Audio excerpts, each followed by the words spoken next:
Welcome to Ravikiranalu TV. ముందుగా headlines చూద్దాం. కవిత లేఖపైన స్పందించిన కేటీఆర్, అంతర్గత విషయాలను అంతర్గతంగానే చర్చించాలన్న మాజీ మంత్రి. పార్టీలో ప్రతి ఒక్కరూ కార్యకర్తలేనని, అందరికీ రూల్స్ వర్తిస్తుందని వ్యాఖ్య. బీఆర్ఎస్ ప్రజాస్వామ్యబద్ధమైన పార్టీ అన్న కేటీఆర్.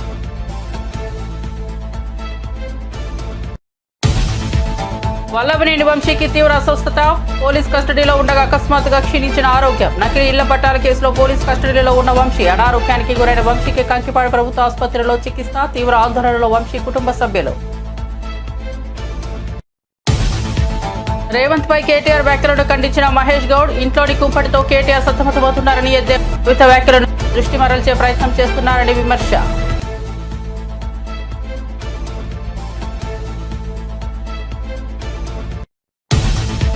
ఢిల్లీలో కేంద్ర మంత్రులతో ఏపీ సీఎం చంద్రబాబు సమావేశాలు. మీడియాకు వివరాలు తెలిపిన చంద్రబాబు, ఏపీ సమగ్ర అభివృద్ధిపై కేంద్ర మంత్రులతో చర్చించినట్లు వెల్లడి.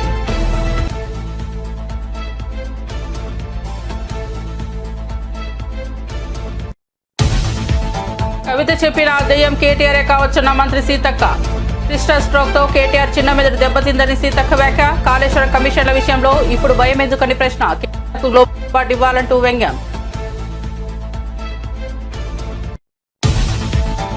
కేరళను తాకిన నైరుతి రుతుపవనాలు 8 రోజుల ముందే దేశంలోకి ప్రవేశం. అంచనాల కంటే ముందుగానే రుతుపవనాలు రావడం 16 ఏళ్లలో ఇదే తొలిసారి. చివరిసారిగా 2009లో మే 23న నైరుతి రుతుపవనాలు. ఇక భారత వివరాల్లోకి వెళ్తే, తాను రాసిన లేఖ బయటపడిన విధానం కుట్రపూరితమైందని ఎమ్మెల్సీ కల్వకుంట్ల కవిత ఆవేదన వ్యక్తం చేశారు. బీఆర్ఎస్ అధినేత తన తండ్రి కేసీఆర్ ను దేవుడిగా అభివర్ణించిన కవిత, ఆయన చుట్టూ కొన్ని దెయ్యాలు సంచలన వ్యాఖ్యలు చేశారు. నా లేఖను ఇలా లీక్ చేయగలిగితే ఇతర నాయకుల పరిస్థితి ఏంటో ఊహించుకోండి అని వ్యాఖ్యానించారు. పార్టీలో కోవట్టులను బయట పెట్టకపోతే బీఆర్ఎస్ భవిష్యత్తు ప్రమాదంలో పడే అవకాశం ఉందని హెచ్చరించారు. ఈ లేఖ వ్యవహారంపై కాంగ్రెస్, బీజేపీ సంబరపడాల్సిన అవసరం లేదని తెలిపారు. పార్టీ లోపలి సమస్యలపై చర్చ జరగాల్సిన అవసరం ఉందని కవిత సూచించారు. ఆమె వ్యాఖ్యలతో బీఆర్ఎస్ లో అంతర్గత రాజకీయ దుమారం మళ్లీ రగిలిపోతోంది. నా కొడుకు ఆదిత్య గ్రాడ్యుయేషన్ సెరమనీ పూర్తి చేసుకొని అమెరికా నుండి వచ్చే లోపల మరి ఏదో లేఖ లీక్ అయిందని చెప్పి గత 2-3 రోజులుగా చాలా హంగామా నడుస్తున్నట్టుగా తెలుస్తూ ఉన్నది. మరి ఈ సందర్భంగా నేను చెప్పదలుచుకున్నది ఒకటే, 2 వారాల క్రితం నేను గౌరవనీయులు పెద్దలు కేసీఆర్ గారికి ఒక లేఖ రాయడం జరిగింది. నేను ఈ విధంగా కేసీఆర్ గారికి ఇదివరకు కూడా నా ఒపీనియన్స్ ఎప్పుడున్నా కూడా లేఖ ద్వారా చెప్పడం జరిగింది. అయితే ఈసారి నేను మొన్ననే చెప్పున్నాను, కుట్రలు కుతంత్రాలు జరుగుతూ ఉన్నాయని. నేను చెప్పిన కొద్ది రోజుల్లోనే మరి నేను అంతర్గతంగా కేసీఆర్ గారికి రాసినటువంటి ఉత్తరం బహిర్గతం కావడం అన్నది, ఇది మరి ఏం జరుగుతుందో అన్నది పార్టీలో ఉన్నటువంటి మనందరం, తెలంగాణ ప్రజలందరూ కూడా ఆలోచించుకోవాల్సినటువంటి విషయం. నేను వేరే ఏం విషయాలు చెప్పలేదు. నేను కేవలం పార్టీలో ఉండేటటువంటి అన్ని స్థాయిలో ఉన్నటువంటి నాయకులందరూ అనుకుంటున్నటువంటి విషయాలు. దాదాపు సగం తెలంగాణ నేను ఈ సందర్భంగా ఈ మధ్యలో టూర్ చేసినటువంటి సందర్భంలో తెలంగాణ ప్రజలు అనుకుంటున్నటువంటి విషయాలను మాత్రమే నేను పెద్ద ఎత్తున చెప్పడం జరిగింది తప్పితే నా పర్సనల్ ఎజెండా ఏమీ లేదు. నాకు వ్యక్తిగతంగా ఎవరి మీద ద్వేషం లేదు, ఎవరి మీద ప్రేమ లేదు. కానీ నేను రాసినటువంటి లేఖ చాలా అంతర్గతంగా పార్టీలో మా నాయకుడికి రాసినటువంటిది. అటువంటిది బహిర్గతమైందంటే మరి దాని వెనుక ఉన్నది ఎవరు అన్నటువంటిది ఆలోచించుకోవాల్సినటువంటి సందర్భం. I have written to my father Shri KCR garu feedback which I got from every stature of the leader from our party and from Telangana people broadly 2 weeks back. I've always written to my father at various stages. Whenever I needed to give him any feedback, I've always written to him. But this time it got out. I believe it is a handiwork of some of the cowards in the party, and party should decide how to deal with them. I have not written anything negative against KCR Garu or the party. To strengthen the party and to work for the people of Telangana. Feedback mechanism is necessary, and that is what I have done. Thank you. Jai Telangana. KCR Garu దేవుడు, కేసీఆర్ గారు దేవుడు. కానీ కేసీఆర్ గారి చుట్టూ కొన్ని దయ్యాలు ఉన్నాయి. వాళ్ళ వల్ల చాలా నష్టం జరుగుతున్నది. పార్టీలో ఉండేటటువంటి నేను కేసీఆర్ గారి కూతుర్ని అంతరంగికంగా నేను రాసినటువంటి లేఖనే బయటికి వచ్చిందంటే మరి ఇతర సామాన్యుల సంగతి, ఇతరుల పరిస్థితి ఏంటి పార్టీలో అన్నది ఇవాళ చర్చ జరగాల్సినటువంటి అవసరం ఉన్నది. దానికోసమే ఇవాళ నేను మీతో మాట్లాడుతూ ఉన్నాను. రెగ్యులర్గా నేను ఇచ్చిన ఫీడ్బ్యాక్ అందులో స్పెషల్ ఏం లేదు. ఏ మీటింగ్ అయినా ఏదైనా కూడా నేను సార్కి ఇస్తానే ఉంటాను. కానీ ఈసారి ప్రత్యేకించి బయటికి రావడం అన్నది నేను బాధాకరంగానే ఉన్నది. అయితే ఈ లేఖ, ఈ విషయం అంతా చూసుకొని కాంగ్రెస్ బీజేపీ పార్టీలు బాగా సంబరపడుతున్నట్టున్నాయి. కోసి కొబ్బరిగా దొరికినట్టుగా ఏదో బీఆర్ఎస్ పార్టీ ఆగమైంది, కేసీఆర్ గారికి అంత ఫీల్ లేదు. మా నాయకుడు కేసీఆర్ గారే. కేసీఆర్ గారి నాయకత్వంలోనే తెలంగాణ బాగుపడుతుంది, ముందుకు పోతుంది. అందులో ఎటువంటి అనుమానం లేదు. కేసీఆర్ గారి నాయకత్వంలోనే బీఆర్ఎస్ పార్టీ కూడా ముందుకెళ్తుందని చెప్పి నేను పార్టీలో ఉన్నటువంటి చిన్న చిన్న లోపాలను డిస్కస్ చేసుకొని. ఆంధ్రప్రదేశ్ సీఎం చంద్రబాబు నాయుడుపై బీఆర్ఎస్ ఎమ్మెల్యే జగదీష్ రెడ్డి విమర్శలు కురిపించారు. అంత గొప్పవాడైతే ఇప్పటి వరకు ఒక్క సచివాలయం కూడా ఎందుకు కట్టలేకపోయాడు? రైతులకు ఇంకా 6 గంటల కరెంట్ ఎందుకు ఇస్తున్నాడని ప్రశ్నించారు.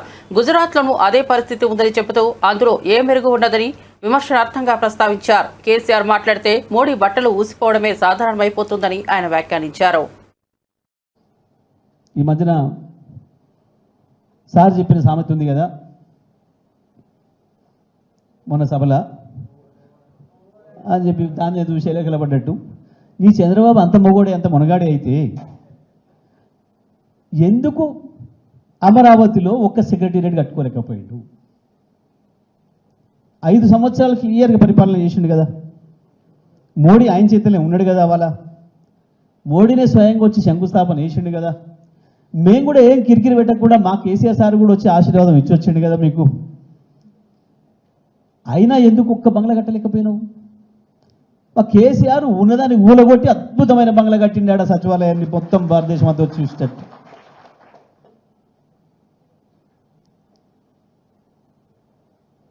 ఏది మీ మునగంతనం? మహామేధావులు ఇంత పొడుగు సర్టిఫికేట్ రాసుకుంటారు, వాళ్ళకి వాళ్ళే సంతకాలు పెట్టుకుంటారు, ఇట్లా బేషన్ భుజాలు కొట్టుకుంటారు వాళ్ళకి వాళ్ళే. ఏమైంది తెలివి? ఎందుకు ఇవ్వాలని కూడా ఇంకా 6-7 గంటల కరెంట్ ఉంది ఆంధ్రప్రదేశ్లో. ఇవాళకి కూడా 6-7 గంటల కరెంటు రైతాంగానికి. ఎందుకు కేసీఆర్ ఇవ్వగలిగిండు 3 ఏళ్లలో 24 గంటల కరెంట్? ఒక ఆంధ్రప్రదేశ్లో కాదు, గుజరాత్లో కూడా 6 గంటల కరెంట్ ఇప్పటికి కూడా రైతాంగానికి. 6 అంటే 6 గంటలు, 6 నిమిషాలు కూడా ఎక్కువయ్యారు, 6 సెకండ్లు కూడా ఎక్కువయ్యారు. ఆ రాహుల్ గాంధీ అంటూ పెద్ద కార్యకర్త దొరికిండు మోడీకి కాబట్టి నడుస్తుంది కానీ వాళ్ళ రాజ్యం. కేసీఆర్ కనుక నోరిప్పడం మొదలు పెడితే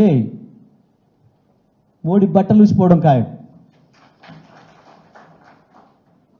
వీళ్ళు కొట్టుకుంటున్న గప్పాలు రాయించుకుంటున్నవి మీడియాని భయపెట్టి, పొలిటికల్ కూడా భయపడుతుండే ఈడీలకు ఐటీలకు. ఇక మీడియా హౌస్ కూడా భయపడా? వాళ్ళు చేసే పనులే అవాయ్. హైదరాబాద్ ఉప్పల్ నియోజకవర్గంలో బీజేపీ ఎంపీ ఈటెల రాజేందర్ దేశభక్తి ఉల్లాసంతో తిరంగా ర్యాలీ నిర్వహించారు. జాతీయ జెండాలతో కూడిన ఈ ర్యాలీలో బీజేపీ కార్యకర్తలు, స్థానిక యువత పెద్ద సంఖ్యలో పాల్గొన్నారు. ప్రజల్లో దేశభక్తి, గౌరవ అభాలను పెందుపరచడమే లక్ష్యంగా ఈటెల ఈ కార్యక్రమాన్ని చేపట్టారు. దేశానికి త్యాగాలు చేసిన యోధులను స్మరించుకుంటూ తిరంగా పత్రికను గౌరవించాలన్న సందేశాన్ని ఈ ర్యాలీ ద్వారా ప్రజల్లోకి తీసుకెళ్లారు. తిలకాన్ని అయితే పాకిస్తాన్ ఉగ్రం మూకలు తుడిపేసిండ్రో,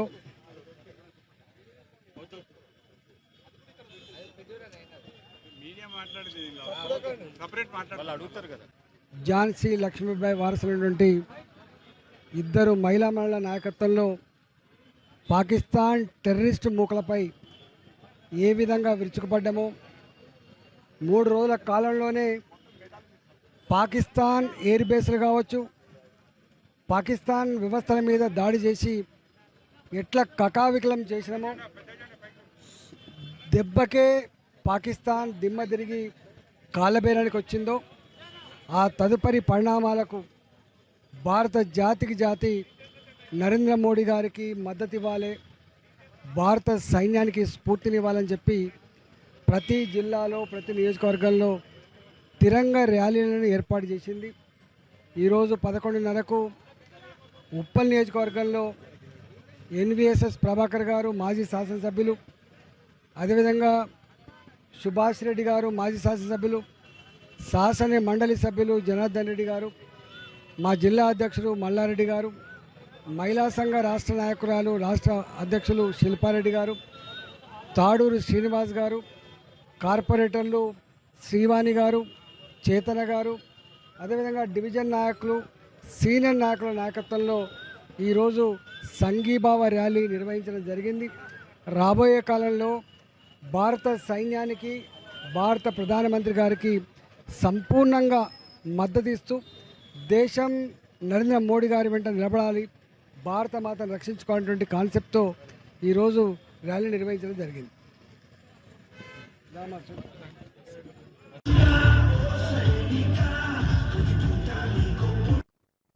బీఆర్ఎస్ వర్కింగ్ ప్రెసిడెంట్ కేటీఆర్ పై మంత్రి సీతక్క తీవ్ర విమర్శలు గుప్పించారు. కేటీఆర్ కి చిన్న మెదడు చితికిపోయిందంటూ ఘాటుగా వ్యాఖ్యానించారు. ఎమ్మెల్సీ కవిత లేఖలో పేర్కొన్న దయ్యాలలో కేటీఆర్ కూడా ఉండే అవకాశం ఉందని అనుమానం వ్యక్తం చేశారు. కవిత చెప్పిన ధైర్యం కేటీఆర్ కావచ్చని నా అనుమానమని అన్నారు. కాళేశ్వరం ప్రాజెక్టు దోపిడీపై ఏర్పాటు చేసిన కమిషన్ ఎదుట కేటీఆర్ విచారణకు హాజరు కాకపోవడానికి భయపడుతున్నారని విమర్శించారు. అవినీతిని ప్రశ్నించే ధైర్యం లేకే ఆయన ఇటువంటి వ్యాఖ్యలతో దృష్టి మార్చే ప్రయత్నం చేస్తున్నారని ఆరోపించారు. ఇవాళ రాహుల్ గాంధీ గారి మీద పెట్టేటువంటి అభియోగాలు కక్షపూరితం. ఇవాళ సభ్య సమాజం అర్థం చేసుకోవాలి. వాళ్ళు సొంత ఆస్తుల కోసం ఎప్పుడు పాకులాడలేదు, సొంత పదవుల కోసం ఎప్పుడు పాకులాడలేదు. 36 సంవత్సరాలు అయింది ఇప్పటికీ రాజీవ్ గాంధీ చనిపోయి. ఆ రోజు నుంచి ఈ రోజు వరకు ఆ కుటుంబం పదవులలో లేదు. నిరంతరం ప్రజల కోసం పాటుపడుతుంది, వ్యవస్థ కోసం పాటుపడుతుంది. అదేవిధంగా మరి సమాజాన్ని ఐక్యంగా ఉంచడం కోసం పాటుపడుతుంది. అందరి సమానత్వం కోసం, పేదల అభ్యున్నతి కోసం పాటుపడుతుంది కాంగ్రెస్ పార్టీ. ఇక్కడ రేవంత్ రెడ్డి గారు కూడా మరి విజయవంతంగా తన యొక్క పరిపాలన కొనసాగిస్తుంటే అహంకారంతో ఉన్నటువంటి కేటీఆర్ వాళ్ళ ఫ్యామిలీ నిరంతరం టార్గెట్ చేసి సోషల్ మీడియాను వేదికగా చేసుకొని అబద్ధాలను ప్రచారం చేయడంలో గోబెల్స్ను మించినటువంటి గ్లోబల్ ప్రచారకర్త ఎవరు అంటే అది కేటీఆర్ ఆయన సోషల్ మీడియా. కాబట్టి ఇవన్నీ చేసేటువంటి తప్పుడు ప్రచారాలు పబ్లిక్ నమ్ముతలేరు. కాబట్టి పదే పదే అబద్ధాన్ని ప్రచారం చేసి అదే నిజమని నమ్మించేటువంటి ఆ యొక్క మానసిక వ్యాధిలో కేటీఆర్ ఉన్నాడు. ఇంకా సిస్టర్ స్ట్రోక్ లాంటి స్ట్రోకులు చాలా ఎదుర్కొంటావు ఇలాంటి తప్పుడు ప్రచారాలు చేస్తే. ప్రజలు తాటదీస్తారు. కాబట్టి తప్పుడు ప్రచారాలు మానుకొని వాస్తవాల మీద నిలబడి ఒక నిర్మాణాత్మకమైనటువంటి ప్రతిపక్షంగా నువ్వు కొనసాగు. అప్పుడు బాగుంటుంది. ప్రజలు నిజంగా నువ్వేమన్నా మంచి మాట్లాడితే ఇది నిజమే కదా అని అనుకుంటారు. కానీ అబద్ధాలను అనేక సార్లు చెప్పడం మూలంగా నువ్వు అబద్ధానికి పుట్టిన బిడ్డగా మారిపోయినవు, అబద్ధానికి పుట్టిన వ్యక్తిగా ఉంటావు. గోబెల్స్ను మించిన మరి గ్లోబల్ ప్రచారకర్తగా నువ్వు మిగిలిపోతావు. అది గుర్తుపెట్టుకో కేటీఆర్. రాహుల్ గాంధీ గారి మీద రేవంత్. జమ్మూ కాశ్మీర్లోని పూంచ్ జిల్లాకు కాంగ్రెస్ నేత రాహుల్ గాంధీ చేరుకున్నారు. ఇటీవల పాకిస్తాన్ దళాలు జరిపిన సరిహద్దు కాల్పుల్లో బాధపడిన గ్రామాల ప్రజలను పరామర్శించేందుకు ఆయన ఈ ప్రాంతాన్ని సందర్శించారు. బాధిత కుటుంబాలను దగ్గరగా కలుసుకుని వారి ఆవేదనను పంచుకున్నారు. బాధితులకు అన్ని విధాలుగా అండగా ఉంటానని భరోసా ఇచ్చారు. దేశ రక్షణ కోసం పోరాడుతున్న జవాన్ల త్యాగాలను రాహుల్ గాంధీ ప్రశంసించారు. You play really hard. Big hug to all of you. Love you.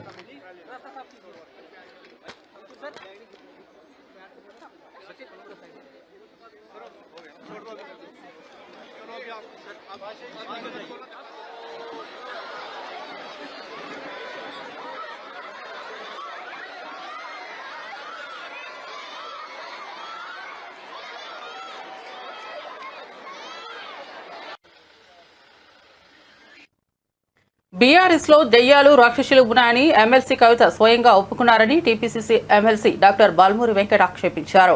Kalvakuntla కుటుంబంలో దోచుకున్న సొమ్ము పంచుకోవడమే అసలైన పంచాయతీ అని మండిపడ్డారు. కేసీఆర్ చుట్టూ ఉన్న దెయ్యాలెవరో తెలంగాణ ప్రజలకు కవిత స్వయంగా వివరించాలని డిమాండ్ చేశారు. 10 ఏళ్ల పాటు అధికారంలో ఉండి చేసిన పాపాలన్నింటినీ ఇప్పుడు కవితే బహిర్గతం చేస్తూ పార్టీలో లోపాలున్నాయని అసంతృప్తిని బయటపెడుతున్నారని విమర్శించారు. ఈ వ్యాఖ్యలు బీఆర్ఎస్ లో అంతర్గత పోరు తీవ్రతను వెల్లడిస్తున్నాయని బాల్మూరి వెంకట్ వ్యాఖ్యానించారు. మా కాంగ్రెస్ పార్టీ కానీ మా ప్రభుత్వం కానీ మేము పదే పదే ఎన్నో సందర్భాల్లో చెప్పడం జరిగింది. గత 10 ఏళ్లుగా తెలంగాణ ప్రజల రక్తాన్ని ఒక దయ్యాల లెక్క పీల్చి 1,00,000 కోట్లు దోచుకున్న బంగారు కుటుంబం ఈ కల్వకుంట్ల కుటుంబం అని చెప్పినాము. ఇది కల్వకుంట్ల కుటుంబం కాదు, కల్లాల కుటుంబం అని కూడా చాలా స్పష్టంగా చెప్పడం జరిగింది. నిన్న కవిత గారు ప్రెస్ మీట్ లో మాట్లాడుతూ చాలా స్పష్టంగా కొంతమంది దయ్యాలు ఉన్నారు అని చెప్పి తను కూడా అదే మాటని అంగీకరించడం జరిగింది. ఈ రోజు పంచాయతీ కేవలం వాళ్ళ కుటుంబం మధ్యలో ఉంటే మాకు దాంతో ఎటువంటి సంబంధం లేదు. కానీ ఆ దోచుకున్న 1,00,000 కోట్ల పంపకాలతోటి వచ్చిన పంచాయతీ కాబట్టి ఇది ఆ 1,00,000 కోట్లు దోచుకున్న మరి దయ్యాలు ఎవరు?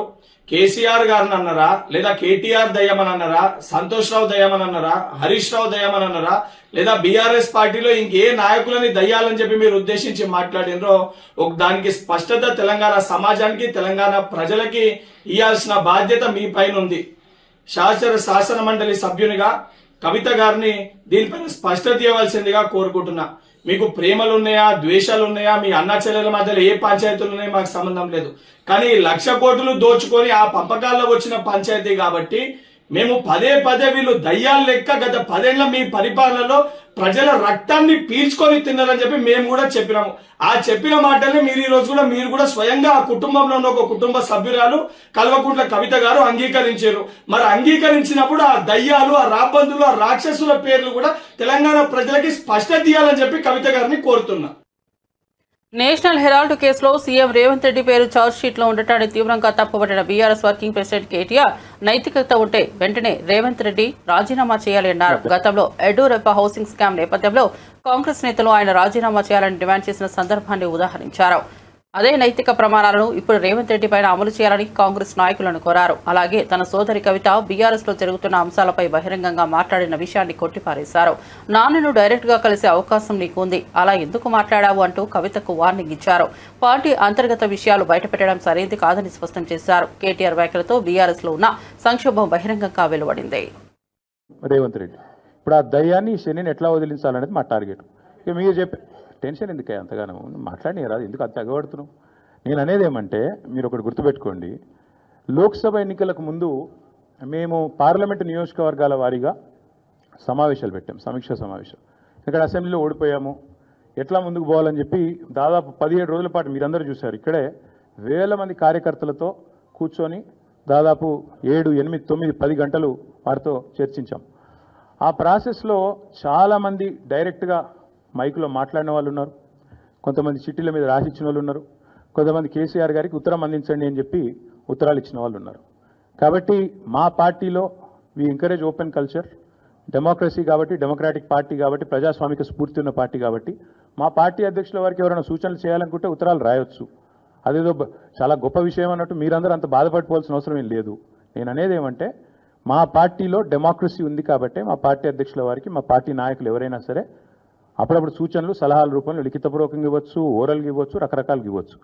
అట్లాగే నేను ఒక మాట మాత్రం చెప్తాను, మనం ఎవరైనా సరే పార్టీలో ఏ హోదాలో ఉన్నా కొన్ని విషయాలు అంతర్గతంగా మాట్లాడాల్సిన విషయాలు అంతర్గతంగా మాట్లాడితేనే బాగుంటుంది. పార్టీ ఫోరమ్స్ ఉన్నాయి, అధ్యక్షుల వారితో కలిసే అవకాశం ఉంది, లేదా ఆఫీస్ బేరర్స్ ఉన్నారు, కలిసి చెప్పుకునే అవకాశం ఉంది. కాబట్టి అంతర్గతంగానే కొన్ని విషయాలు మాట్లాడితే బాగుంటుంది. అది అందరికీ వర్తిస్తుంది, వీళ్ళకి వాళ్ళకని కాదు, అందరికీ వర్తిస్తుంది. తప్పకుండా ఎవరమైనా ఒకటే, ఈ పార్టీలో అందరం కార్యకర్తలమే, అందరికీ కూడా ఇదే సూత్రం వర్తిస్తుంది. కాబట్టి మీరు కూడా దయచేసి ఇంత ఇంపార్టెంట్ ఇష్యూ మాట్లాడితే దీని మళ్ళీ మీరు, నాకు తెలుసు మీ సంగతి, you are intelligent, unfortunately I'm also intelligent. కాబట్టి నేనేమంటానంటే మీరు ఏం పెడతారో, మీరు ఏం హెడ్డింగ్ పెడతారో తెల్లారు నాకు తెలుసు, మీ బాధలు కూడా నాకు తెలుసు, మీ మేనేజ్మెంట్లోకి ఉండే అవస్థలు నాకు తెలుసు, రేవంత్ రెడ్డి గారి ఒత్తిళ్లు తెలుసు. కాబట్టి నేను ఎక్కువ చెప్పను, ఒకటి మాత్రం చెప్తాను, మా పార్టీలో డెమోక్రసీ ఉంది, మా పార్టీలో సలహాలు సూచనలు ఎవరైనా ఇవ్వచ్చు, ఎట్లా అయినా ఇవ్వచ్చు. గతంలో పార్లమెంట్ సమావేశాల సందర్భంగా లేఖలు వచ్చినాయి, సూచనలు వచ్చాయి, అట్లే వచ్చినప్పుడు వాటిని ప్రజాస్వామికంగా స్వీకరిస్తాం. థ్యాంక్ యూ, మీ అందరికీ థ్యాంక్ యూ. నేషనల్ హెరాల్డ్ విషయంలో ఏమైనా అడగదలుచుకుంటే బ్యాక్ టీవీ కానీ ఇంకో టీవీ కానీ అడగచ్చు. నేషనల్ హెరాల్డ్ విషయంలో ఏమైనా మాట్లాడదలుచుకుంటే మాట్లాడండి, చెప్తాను. మిగతా విషయాలు ఆల్రెడీ నేను చెప్పాను, అంతకంటే ఎక్కువ చెప్పాల్సిన అవసరం. నేషనల్ హెరాల్డ్ విషయంలో, యంగ్ ఇండియా విషయంలో, మీ కుంభకోణం విషయంలో మీకు ఏమైనా అడగదలుచుకుంటే అడగండి. ఓకే, అన్ని పార్టీలో ఉంటారు, రేవంత్ రెడ్డి కోవట్లు ఉంటే ఉండొచ్చు, ఏముంది అందులో. Coverts will expose themselves. కొన్ని నిమిషం, they coverts will expose themselves in due course of time. ఎందుకు తొందర ఎందుకు? Yes ball. Yes, thank you. Finally BRS లో ఎమ్మెల్సీ కవితను సస్పెండ్ చేసేందుకు స్కెచ్ వేయబడుతోందని పార్టీ నేత సామ రామ్మోహన్ రెడ్డి సంచలన వ్యాఖ్యలు చేశారు. కవిత లేఖలో పేర్కొన్న దెయ్యాలు అనే వాళ్లే సంతోష్ రావు, కేటీఆర్, హరీష్ రావు అంటూ తీవ్ర ఆరోపణలు చేశారు. కవితను దూరం చేసి కేటీఆర్ అధికారాన్ని పొందే ప్రయత్నం చేస్తున్నారని విమర్శించారు. కవిత దృష్టిలో కేసీఆర్ పక్కన ఉన్న పెద్ద దెయ్యం సంతోష్ రావేనని స్పష్టంగా పేర్కొన్నారు. తండ్రిని కలవాలనుకున్న కవితకు ఫోన్ ఇవ్వకుండా అడ్డుకున్నది కూడా అతడేనని సామ ఆరోపించారు. ఇది కుటుంబ రాజకీయం మాత్రమే కాదు, బీఆర్ఎస్ లో తీవ్ర అంతర్గత సంక్షోభానికి సంకేతమని రాజకీయ వర్గాలు అభిప్రాయపడుతున్నాయి.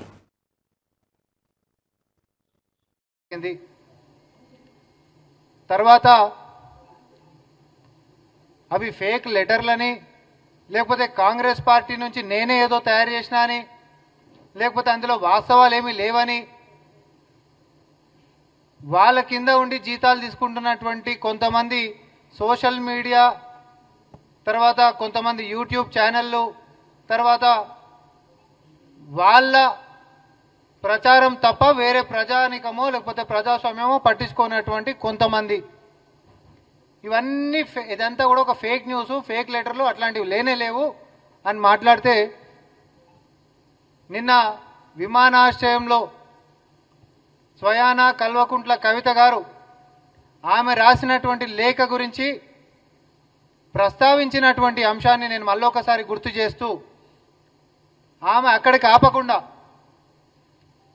కేసీఆర్ గారు దేవుడు లాంటి వాడు, కానీ ఆయన చుట్టుముట్టు కూడా దయ్యాలు చేరినాయి అనేటటువంటి ఒక అంశాన్ని ప్రస్తావించిండ్రు. ఈరోజు కాంగ్రెస్ పార్టీ ఇదే వేదిక నుంచి ఇంకొన్ని విషయాలు కూడా మేము ముందుకు తీసుకొని రాగలుగుతున్నాం. ఏమని? అసలు కన్న బిడ్డ తండ్రితోటి పంచుకోలేనటువంటి పరిస్థితులు, ఉత్తరాలు రాసి మరి చెప్పుకోవాల్సినటువంటి దుస్థితి, మరి ఆ దేవుడి పక్కన ఉంటున్నటువంటి ఏ దయ్యాలు కలిగించినాయి అనేటటువంటిది మనం మాట్లాడుకోవాలి. ఆమె దృష్టిలో, కవిత గారి దృష్టిలో కేసీఆర్ గారి పక్కనే ఉంటూ కన్న కూతురి యొక్క సమావేశాన్ని కూడా జరగనీయకుండా, తన మనసులోపటి మాటల్ని కూడా చెప్పనీయకుండా ఆపినటువంటి అతిపెద్ద దయ్యం ఎవరు అనంటే సంతోష్ రావు. కనీసం ఫోన్లు చేసినా తండ్రికి ఫోన్లు ఇయ్యలేనటువంటి పరిస్థితికి, చెప్పుకుందామనంటే చెప్పనియనటువంటి పరిస్థితికి కేసీఆర్ గారి పక్కనే ఎప్పుడు వండుకుంటా, ఎవరు మాట్లాడాలన్నా, ఎవరు కలవాలన్నా, ఎవరు ఏం చేయాలనో పరోక్షంగా ఈరోజు పార్టీని నిర్ణయిస్తున్నటువంటి శక్తిగా సంతోష్ రావు ముందుకున్నాడు. ఎమ్మెల్యేలు పత్రికలు ఈయనకపోతామనంటే కూడా దర్శనానికి ధరలు పెట్టినటువంటి చరిత్ర ఆయన కుంతి అనేటటువంటిది ఇదే మీడియా ముఖంగా నేను చెప్తా ఉన్నా. ఇక టీడీపీ ప్రభుత్వాన్ని ఉద్దేశించి వైఎస్ఆర్సీపీ సీనియర్ నేత మాజీ మంత్రి పేర్నినాని తీవ్ర హెచ్చరిక చేశారు. వల్లభనేని వంశీకి మీ కుట్రల వల్ల ఏదైనా జరిగితే అదే మిమ్మల్ని బలి తీసుకుంటున్నట్టు కూటమి ప్రభుత్వంపై ఘాటు వ్యాఖ్యలు చేశారు.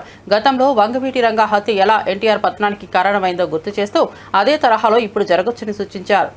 టీడీపీ ఎమ్మెల్యేగా ఉన్న సమయంలో వంశీ దొంగ పట్టాలు పంచాడని అభియోగం మోపితే ఆ సమయంలో ప్రభుత్వాన్ని నడిపిన మీరా ముద్దాయిలు కారా అని నిలదీశారు.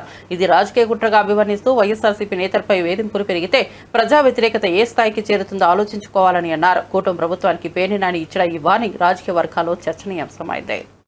నేరం మీద ఆయనకి ఏముందో తెలియదు. మనకి అతనికి ఫైల్స్ ఉంది వెంటనే వచ్చేయాలి, మాకు ప్రాణం పోతుంది. ఫైల్స్కి ప్రాణం పోతాం ఏంటి? లబలబలు ఆడిపోయారు రాష్ట్రంలో ఉన్నటువంటి చంద్రబాబు దగ్గర నుంచి మొత్తం అంతా కూడా. ఫైల్స్కి తెచ్చి రమేష్ హాస్పిటల్లో వైద్యం కావాలంట. ఇతనికేమో ఊపిరాట్లేదు, ఊపిరితిత్తుల్లో సమస్య ఉందని చెప్పి చెప్పుకుంటా రోజు కోర్టు తీర్పు మీదకు రోజు రాత్రిపూట జైలు సెల్లో ఆక్సిజన్ పెట్టుకునేటువంటి పరిస్థితి, సిపిఆప్ మిషన్ పెట్టుకుని అతను రోజులు గడుపుతున్న పరిస్థితి ఉంటే, అంటే ఒక్కరోజు ఒక్కో వీళ్ళ తరపున పనిచేస్తే మాత్రం ఫైల్స్ ఉన్నాయని చెప్పిన. ఎప్పుడో ఫైల్స్ ఆపరేషన్ చేయించుకుంటే ఫైల్స్ ఆపరేషన్ అయింది చచ్చిపోతాడండి. ఫైల్స్ ఆపరేషన్ అయితే చచ్చిపోతాడండి. ఇక్కడేం ఊపిరితిత్తులు దెబ్బతిన్నా కూడా చచ్చిపోరు. ఏంటి కేసు వంశీ మీద కేసే అంటే చంద్రబాబును ముఖ్యమంత్రిగా ఉన్నప్పుడు వల్లభనేని వంశీ తెలుగుదేశం పార్టీ ఎమ్మెల్యేగా ఉండి దొంగ పట్టాలు పంచిపెట్టాడనేటువంటి అభియోగం అంట. మరి ఆ ప్రభుత్వాన్ని నడిపినోడిని ముద్దాయి చేయద్దా? అప్పుడున్న రెవెన్యూ మినిస్టర్ని ముద్దాయికం చేయొద్దా? తప్పుడు ప్రభుత్వం మీదే కదా. మీరు ఏవేదైతే వాళ్ళ వంశీ మీద అభియోగం చేస్తున్నారో, దొంగ పట్టాలు పుట్టించి పట్టాలు పంచిపెట్టాడు తెలుగుదేశం ప్రభుత్వంలో అని చెప్పని, దానికి కారణం మీరే కదా. మరి మీరు ముద్దాయిలు అవరా? తండ్రి కొడుకులు ముద్దాయిలు అవరా?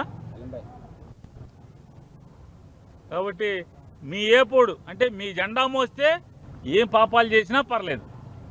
మీ జెండా మోస్తే పాపాలు చేసిన వాడికి 10 రోజుల క్రితం ఫైల్స్ ఆపరేషన్. బీఆర్ఎస్ లో నెలకొన్న తీవ్ర అంతర్గత సంక్షోభంపై టీపీసీసీ అధ్యక్షుడు మహేష్ కుమార్ గౌడ్ ఘాటు వ్యాఖ్యలు చేశారు. కేసీఆర్ చుట్టూ ఉన్న దెయ్యాలు ఎవరో ప్రజలకు తెలియాలని డిమాండ్ చేశారు. కవిత, కేటీఆర్ మధ్య జరుగుతున్న పరస్పర వైరం నేపథ్యంలో హరీష్ రావు మౌనంగా ఎందుకు చూస్తున్నారని అన్నారు. ఇంట్లోనే కుంపటి తట్టుకోలేక కేటీఆర్ సతమతం అవుతున్నారని ఎద్దేవా చేశారు. సొంత చెల్లిని ఎదుర్కోలేక కవిత లేఖలో ఊగిసలాడుతున్న కేటీఆర్ ఇప్పుడు సీఎం రేవంత్ రెడ్డి మీద ఆరోపణలు చేస్తూ దృష్టి మళ్లించేందుకు ప్రయత్నిస్తున్నారని విమర్శించారు. 10 ఏళ్ల బీఆర్ఎస్ పాలనలో జరిగినవన్నీ తప్పిదాలకు కవితే స్వయంగా బయటపెట్టారని తెలిపారు. బీఆర్ఎస్ బీజేపీ మధ్య ఉన్న గుప్త ఒప్పందాన్ని కూడా కవిత వ్యాఖ్యలు బలంగా నిరూపిస్తున్నాయని అన్నారు. ప్రస్తుతం బీఆర్ఎస్ 3 ముక్కలు అవుతుందని, భవిష్యత్తులో తెలంగాణ రాజకీయాల్లో బీఆర్ఎస్ స్థానం ఉండదని మహేష్ కుమార్ గౌడ్ ధ్వజమెత్తారు. చెల్లెలు తనకే ఏకుమేకై మరొక పవర్ సెంటర్ కావడంతో మతి భ్రమించి కేటీఆర్ గారు ఆ ఎపిసోడ్ని డైవర్ట్ చేసే విధంగా కాంగ్రెస్ ప్రభుత్వం పైన, ముఖ్యమంత్రి రేవంత్ రెడ్డి పైన పసలైన ఆరోపణలు చేస్తూ ఉన్నాడు. కేటీఆర్ గారు ఫస్ట్ చేయాల్సింది తన ఇంట్లో రగులుతున్న కుంపటిని సరిపెట్టుకోవాలి. ఇవాళ కవిత కేసీఆర్కే లెటర్ రాసి 10 సంవత్సరాల తప్పిదాల్ని ఎత్తి చూపే స్థాయికి వచ్చిందంటే కేసీఆర్ కుటుంబంలో రగులుతున్న మంట అందరికీ తెలిసిందే, ప్రజలకి ఇంకా అర్థమవుతా ఉంది. కవితన మాట్లాడిన మాటలు చూస్తే బీజేపీకి, బీఆర్ఎస్ పార్టీకి పరిపూర్ణమైనటువంటి లోపాయికార ఒప్పందం ఉందనేది స్పష్టమవుతా ఉంది. 2004 నుంచి 2014 వరకు కేంద్రంలో ఉన్నటువంటి బీజేపీ ప్రభుత్వానికి అన్ని రకాలుగా సహాయ సహకారాలు అందిస్తున్న మూలానే కవిత గారు లిక్కర్ కేసులో ఇరికినప్పుడు అమిత్ షా దగ్గరికి వెళ్ళి బేరమాడుకొని బెయిల్ వచ్చే విధంగా చేసుకున్న సందర్భం ప్రజలు మర్చిపోలే. ఎందుకంటే A2కి బెయిల్ రాకుండా A1కి బెయిల్ వచ్చింది. దాంట్లో అసలు ఇవాళ రాజకీయ పదవుల కోసం కేసీఆర్ కుటుంబంలో పెరిగిన పోటీ వల్ల ఇలా బీఆర్ఎస్ పార్టీ 3 ముక్కలు అవుతా ఉంది. భారత వాతావరణ విభాగం దేశ ప్రజలకు చల్లని కబురు అందించింది. దేశంలో వ్యవసాయానికి ఊతమిచ్చే నైరుతి రుతుపవనాలు కేరళను తాకాయి. ఏడాది సాధారణ కంటే 8 రోజుల ముందుగానే నైరుతి రుతుపవనాలు దేశంలోకి ప్రవేశించినట్లు ఐఎండీ వెల్లడించింది. మరో 2-3 రోజుల్లో ఏపీలోకి ప్రవేశించే అవకాశం ఉంది. వీటి ప్రభావంతో జూన్ 2వ వారం నుంచి రాష్ట్ర వ్యాప్తంగా విస్తారంగా వర్షాలు కురిసే అవకాశం ఉందని వాతావరణ శాఖ నిపుణులు చెబుతున్నారు. ఇదిలా ఉంటే అంచనాల కంటే ముందుగానే రుతుపవనాలు రావడం 16 ఏళ్లలో ఇదే మొదటిసారి. చివరిసారిగా 2009లో మే 23నే నైరుతి రుతుపవనాలు కేరళను తాకాయి. గత ఏడాది రుతుపవనాలు మే 30న వచ్చాయి.